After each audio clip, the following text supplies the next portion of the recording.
Hello mga bossing! Welcome back to my channel.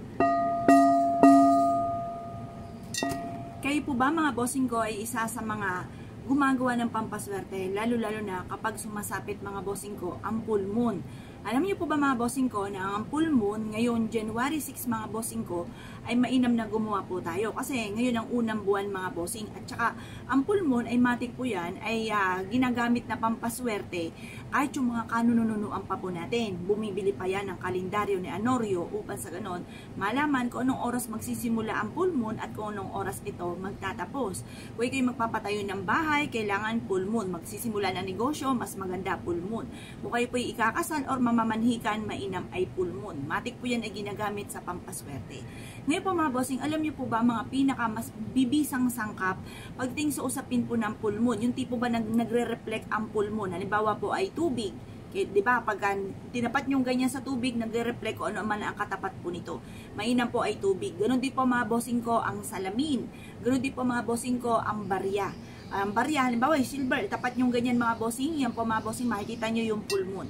Mainam yung nagre-reflect po mga bossing ko ang full moon. Ganon din po mga bossing ko ang iba't ibang klase ng kristal, or kaya po mga bossing ko ay asin, pwede rin po mga bossing kasi parang kristal din po yan na kumikinang-kinang. Ngayon po mga bossing, mas mainam po na bukod po sa sipag at tiyaga, pananalig sa mahal na Panginoon, sasabayan natin ng pampaswerte mga bossing. Mag-a-add lang tayo sa buhay natin. Hindi tayo magbabawas mga bossing, mag-a-add lang po tayo. Kasi minsan napapansin po natin na masipag naman po tayo, ginagawa naman natin lahat, pero parang sa ulat-wala ang ating pagiging masipag mga bossing. Pero kung ikaw ay batugan, huwag kang magtaka kung bakit hanggang ngayon kumbaga lagi ng kapos mga bossing, or hanggang ngayon hindi pa rin nagiging matagumpay mga bossing. Pero kung ikaw ay masipag na tao, nirarakit nyo na lahat-lahat mga bossing, pero parang sa ulat-wala, ayan, malaking question mark po yan. Ngayon po mga bossing, para po tayo mga bossing ko ay hindi malasin at magtuloy-tuloy ang pasok ng swerte, mainam na subukan nyo po ito. Kailangan naman po natin mga bossing ko ng maraming barya. Ang barya mga bossing ko ay makakatulong upang sa ganon mabilis umikot ang magandang kapalaran. Kaya di ba sinasabi nila ang bilog po ay swerte. Kaya sinasabi nilang ang bilog ay swerte para mabilis gumulong. Ayan. Ngayon po mga bossing, para mabilis natin makamtan ang mga pangarap po natin, lalo-lalo na itong nga pong 2023 Year of the Rabbit, at saktong-sakto kasi simula pa lamang po ng buwan mga bossing, ngayon January 6 mga bossing ko, ay mainam na subukan nyo po itong gawin ngayong full moon. Ngayon po mga bossing, maglaan po kayo ng maraming barya. Damihan nyo po yung barya mga bossing.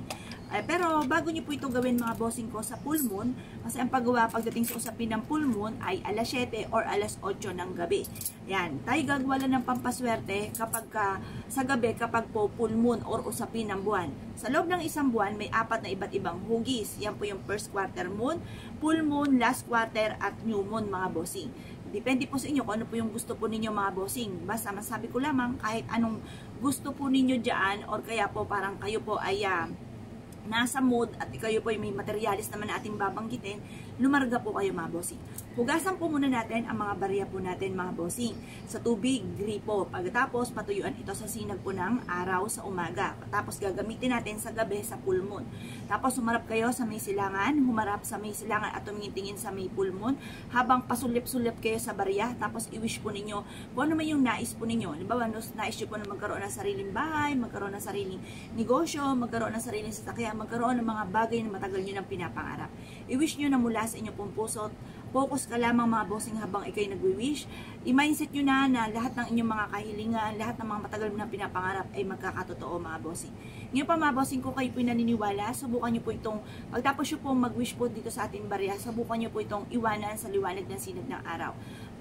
Pagtapos ganoon din po pag naman sa full moon sa sinag ng buwan mga bossing, i-overnight po natin siya para dalawa yung swerte, isang buwan at saka araw mga bossing. Lipas ng alas 8 ng umaga kinabukasan, kunin nyo po ito.